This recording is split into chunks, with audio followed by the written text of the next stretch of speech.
Asociación Mujeres Transformando frente al COVID-19 continúa fortaleciendo nuestra base organizativa en temas de derechos laborales, autonomía de la mujer y talleres de violencia hacia la mujer.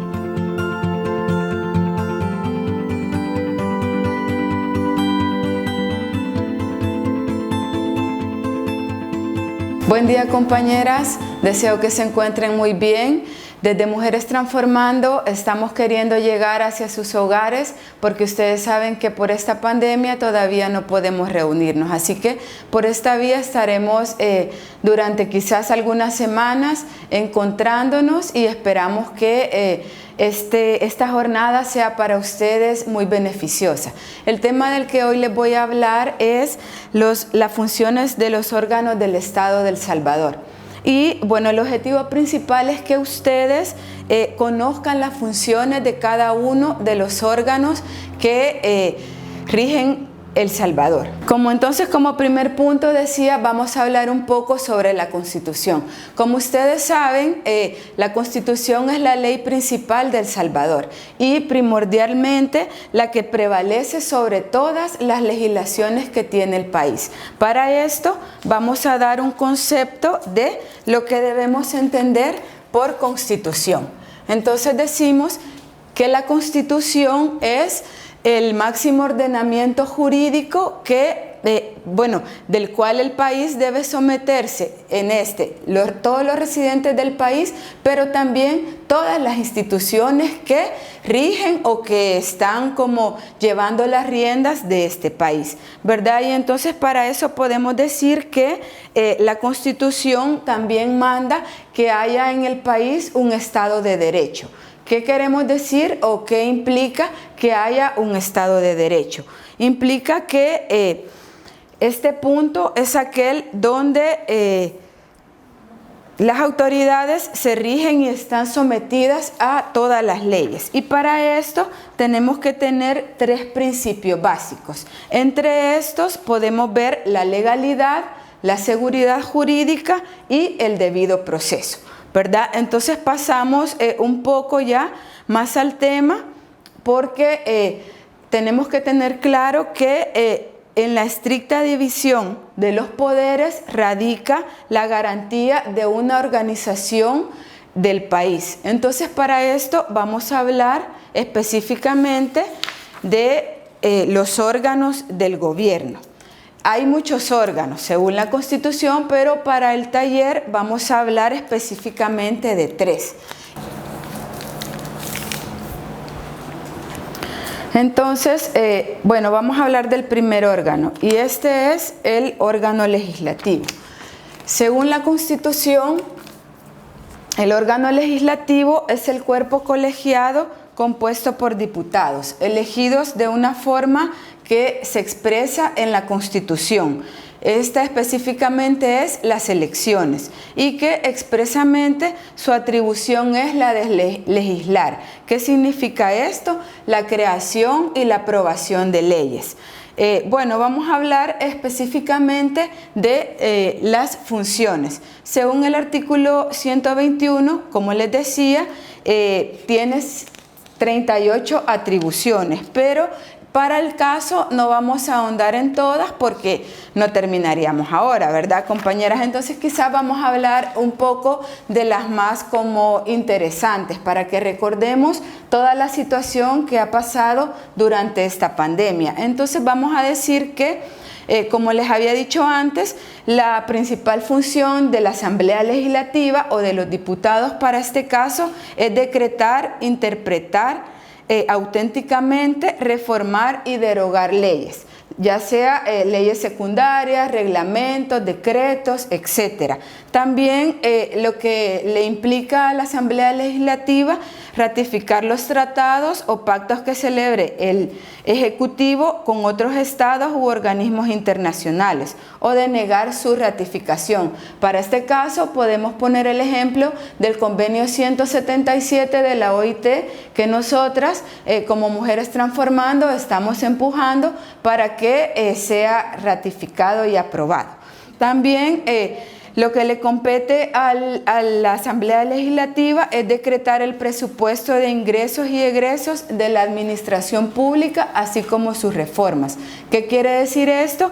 Que la Asamblea Legislativa también decreta y aprueba todas las cantidades de dinero que van a tener para su funcionamiento los ministerios, los viceministerios de todo el gobierno, ¿verdad? Ejemplo, por decir algo, lo que va a tener de dinero el Ministerio de Trabajo, la Procuraduría General de la República para su funcionamiento, ¿verdad? Esto es como un ejemplo para que vayámonos como ubicándonos en ese sentido. También a la Asamblea Legislativa le compete recibir un informe de labores que debe rendir el órgano ejecutivo por medio de sus ministros y aprobarlo o reprobarlo. Como ustedes han visto, durante la pandemia se ha estado llamando a que den su informe el ministro de Trabajo, también la persona encargada o gerente general de ANDA, el ministro de Salud y así sucesivamente cada una de las personas que están al frente de los ministerios o instituciones del gobierno para que rindan cuenta en este sentido del dinero que han gastado durante la pandemia. También una de las funciones que compete a la Asamblea Legislativa es elegir por votación nominal y pública al presidente y magistrados de la Corte Suprema de Justicia, al fiscal general de la República, al procurador general de la República, procurador para la defensa de los derechos humanos y los miembros del Consejo Nacional de la Judicatura. Una más también es suspender y restablecer las garantías constitucionales de acuerdo al artículo 29 de la Constitución. Esto se hace con votación nominal y pública con los 2/3 de votos por lo menos de los diputados electos. El artículo 29 de la Constitución es el que habla sobre la restricción o garantía de derechos que durante la pandemia mucho fue de discusión. Como ustedes saben, ¿verdad? Cuando se dio la cuarentena total y en esta misma se decretó un estado de excepción. Esto es lo que contiene el artículo 29. A pesar de que el Ejecutivo lo haya promovido, esto tuvo que haber sido también aprobado por cada uno de los diputados y diputadas que están dentro de la Asamblea Legislativa. Además de esto, otra función es erigir o interpelar a los ministros encargados del despacho y presidentes de las instituciones oficiales autónomas. Continuamos con el órgano ejecutivo. Entonces, vamos a pegarlo acá y vamos a hablar un poco del órgano ejecutivo. ¿Quiénes lo integran? Para este caso lo integra el presidente y el vicepresidente de la República y sus ministros y viceministros. Para lo que nos interesa ahorita, vamos a hablar un poco de las atribuciones del presidente. Entonces, estas están establecidas desde el artículo 150 de la Constitución y decimos que estas funciones o obligaciones del presidente son cumplir y hacer cumplir la Constitución. Esta es la principal de las atribuciones, por decirlo así. También los tratados, las leyes y demás disposiciones legales. Uno de los puntos que para este caso podemos observar más importante es que una de las funciones es procurar la armonía social y conservar la paz y tranquilidad interiores y la seguridad de la persona humana como miembro de la sociedad. Esta es una de las atribuciones más importantes del presidente. También dar a la Asamblea Legislativa los informes que ésta pida sobre las acciones que o el vicepresidente o sus ministros han estado desarrollando. Para este caso, venimos específicamente para el periodo de la pandemia, podemos ver que también se le ha pedido al presidente, al vicepresidente y a sus ministros que vayan y den informes sobre todo lo que han estado ejecutando durante este periodo, específicamente sobre los préstamos que se han estado haciendo para comprar alimentos, para los $300 que se les dio a algunas personas, ¿verdad?, durante toda esta situación que hemos tenido. Y también podemos decir que hay muchas más atribuciones, pero no vamos a hablar de estas porque, como les digo, no vamos a terminar ahora. Vamos a hablar un poquito también de las atribuciones de ministros y viceministros. Esto se encuentra en el artículo 159 de la Constitución y dice que para la gestión de los negocios públicos, estas secretarías de Estado, que son los mismos ministerios, estarán distribuyendo los diferentes ramos de la administración pública y cada secretaría estará a cargo de un ministro o viceministro, ¿verdad? Y este debe actuar con colaboración de uno o más viceministros. Los viceministros sustituirán a los ministros en los casos determinados por la ley. Entonces, podemos ver que estas funciones que versan sobre el Ejecutivo son como las más importantes. Vamos a pasar a hablar ahora sobre el tercer órgano, y este sería el órgano judicial. Las funciones de las encontramos en el artículo 172 de la Constitución, pero vemos primero quiénes conforman el órgano judicial. Entonces dice: la Corte Suprema de Justicia, las cámaras de segunda instancia y los demás tribunales que establezcan las leyes secundarias son las que integran el órgano judicial. Y a estas les corresponde exclusivamente la potestad de juzgar y hacer ejecutar lo juzgado en materia constitucional, civil, penal, mercantil, laboral y agraria. Es decir, es como un mundo, ¿verdad?, de la legislación donde actúa el órgano judicial por medio de todos los tribunales, las cámaras y las salas de la Corte Suprema de Justicia, ¿verdad? Y entonces podemos hablar también que en el artículo 174 de la Constitución dice específicamente que la Corte Suprema de Justicia tendrá una sala de lo constitucional. Esta sala específicamente es a la que le corresponde hablar un poco, según el artículo 74, conocer y resolver las demandas de inconstitucionalidad, las leyes y decretos que se hayan presentado en los procesos de amparo, en habeas corpus o alguna controversia que haya entre el órgano ejecutivo y el legislativo, ¿verdad? Ustedes saben que durante la pandemia mucho se ha hablado sobre esta situación y es importante que también conozcamos qué es lo que hace la Sala de lo Constitucional. Y entonces, hablando un poco de jurisprudencia, podemos decir en una jurisprudencia que encontramos que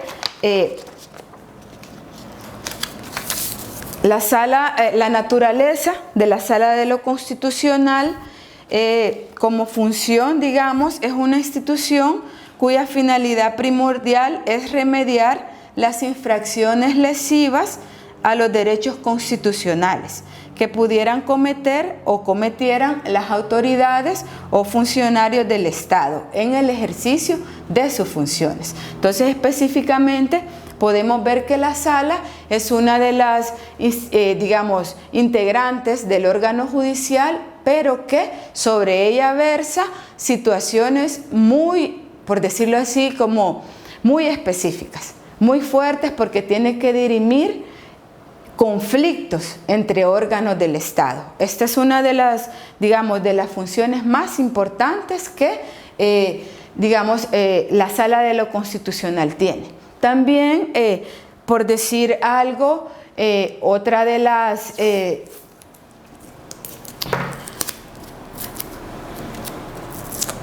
otro de los, no es órgano, sino que es una de los ministerios que conforma o que está dentro del órgano judicial, es el Ministerio Público. ¿Y qué vamos a entender por Ministerio Público? Según el artículo 191 de la Constitución, el Ministerio Público será ejercido por 3 instituciones. Entre estas vamos a mencionar a la Fiscalía General de la República o el Fiscal General de la República en su caso, ¿verdad? Porque él es el que va a estar al frente de esta institución. Otro es el Procurador General de la República y por último, el Procurador para la Defensa de los Derechos Humanos. Estas 3 instituciones forman parte del Ministerio Público. Algunas de ustedes ya en otras ocasiones han escuchado que nosotras hablamos de la Procuraduría, donde se van a poner las demandas, ¿verdad?, por cuota alimentaria, o también en el caso de la situación de violación a derechos laborales, ahí hay una unidad especial de atención a la persona trabajadora. En la Procuraduría para la Defensa de los Derechos Humanos muchas veces nos ha acompañado a nosotras también, por ejemplo, en el Día Nacional de la Persona Trabajadora de Maquila, en que la Asamblea Legislativa aprobara ustedes saben que la Procuraduría nos acompañó con bastante fuerza, ¿verdad?, para empujar esta fecha que es bien emblemática, y la Fiscalía General de la República, que para su caso es la encargada de la investigación del delito, específicamente en áreas penales y específicamente si hay cuestiones laborales pero que tengan que ver con delitos. Ahí estamos hablando un poco de estas 3 instituciones y por último vamos a hablar un poco de las funciones de la Corte de Cuentas de la República. Para esto vamos a mencionar, creo que ustedes ya han escuchado, si ven las noticias sobre esta Corte de Cuentas, las funciones de esta están establecidas en el artículo 195 de la Constitución y esta Corte de Cuentas es la encargada, como su nombre lo dice, de la fiscalización de la hacienda pública. ¿Qué significa esto? De la fiscalización de todos los gastos que hagan los ministerios y todas las instituciones del gobierno y también todas las cantidades de dinero en préstamos que a estas instituciones se les brinden. Y bueno, una de las funciones más importantes es vigilar la recaudación, la custodia, el compromiso y la erogación o la salida, ¿verdad?, de fondos públicos, así como la liquidación de impuestos, tasas, derechos y demás contribuciones que la ley determine. Y para esto podemos decir específicamente que la Corte de Cuentas es la encargada durante la pandemia de verificar cada una de los gastos que los ministerios y las demás instituciones del gobierno hayan realizado. Y entonces vamos a hablar un poco, compañeras, después de esto, que el tema vamos a irlo cerrando diciendo que ahí les queda ya a ustedes como ese pequeño organigrama para que ustedes se den cuenta y conozcan de primera mano cada uno de los artículos que tiene que ver con las funciones de cada uno de estos 3 órganos fundamentales y además decirles, aquí solamente hemos hecho como una pequeña mención. Para eso yo les he dejado ahí escritos los artículos para que ustedes puedan ir a su Constitución y los lean detenidamente. Si hay alguna pregunta, ustedes saben que se pueden comunicar conmigo vía WhatsApp y ahí la vamos a responder. Además de eso, decirles que para finalizar el tema vamos a dejar 7 preguntas y espero que después de que ustedes vean este video, ahí está todo el material que ustedes van a poder estudiar y mediante poderme responder las preguntas. Las preguntas que vamos a responder son 7. 1. ¿Cuál es la ley primaria de El Salvador? 2. ¿Qué leyes deben respetar los 3 poderes fundamentales del Estado? 3. ¿Cuáles son los 3 poderes fundamentales del Estado? 4. Mencione algunas funciones del órgano legislativo. 5. Mencione una función del órgano judicial. 6. Mencione la función principal del órgano ejecutivo. Y la última, la número 7, ¿cuál es la función de la Corte de Cuentas de El Salvador? Necesito que me las envíen vía WhatsApp siempre las van a escribir en una página, en su cuaderno, y ahí me les toman una foto. Tratemos que la foto sea legible, por favor, compañeras, y muchas gracias por su atención. Deseo que tengan un bonito día, como dije al principio.